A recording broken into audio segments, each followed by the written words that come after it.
Hi, this is Buzz Cantor, and I can't tell you where I am, but it's the basement of an old friend who's obviously heavy duty into motorcycles. And he wanted me to come over and have a look at something that's kind of rare and unusual. And I'm going to keep you guessing here. So you can see this guy is a biker's biker. He is into motorcycles. And this is his new stuff, if you believe that. So we come over here. My friend Joe said, you got to see this and check this out. So he's got all of these bikes. He's got XLs, XLRs, the race bikes, drag racers. There's a Buell over there. And only one bike out of all of them is under a cover. So this, I got to see. So what do we got here, Joe? You want to cover it? Yeah. I want to see this. If he's got all of these bikes uncovered and one with a cover, well, that looks pretty old.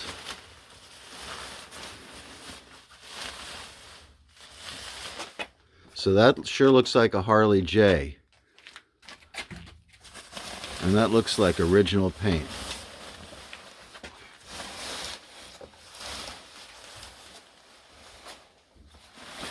So let's have a look, see how many viewers know what this is. There's no front brake, so that means it's pre-1928.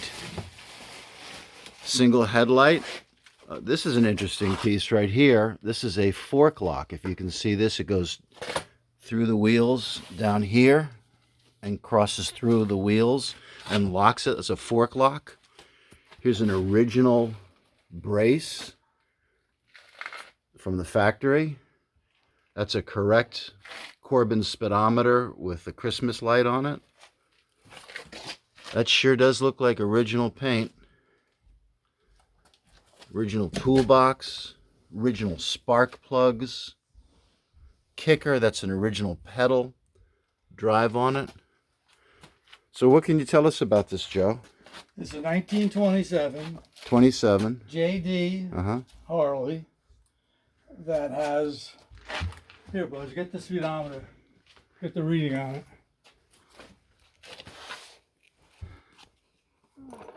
it. It's got like 780 miles. Has 700 original miles on it. Original miles. Original miles.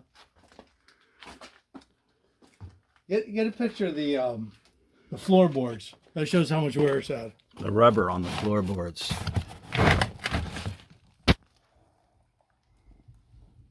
They look new. They look Look at the absolutely. stitching on the seat. Yeah, it's a messenger seat. The light here is kind of marginal, but you can see this is all original stuff. I have never seen an original 1927 Harley in this good a shape. So tell us the backstory on it. Okay, the backstory is in 1927, two brothers in Stamford, Connecticut, bought motorcycles.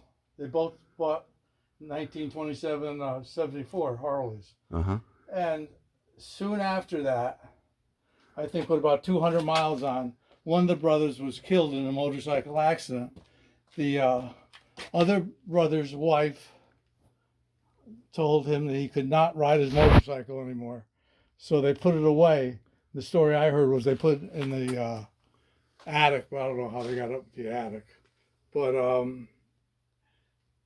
years later, my Uncle Johnny, who had been a hill climber in the 1920s and 30s on his one-cylinder Harley-Davidson pea shooter, found out about the bike. And my father, who was 18 years younger than my uncle, went and he bought the bike and brought it home. My uncle had quite a few bikes by then. I think he had about 30 bikes final total. He had some really rare stuff. But they used to take these bikes in the 50s. They used to go on road runs because they would have a class for antique motorcycles. In the 50s. In This the was an 50s. antique, yeah. Yeah, it was an antique in the 50s. So my father and his two brothers each had bikes. One had a 1916, the other 1914.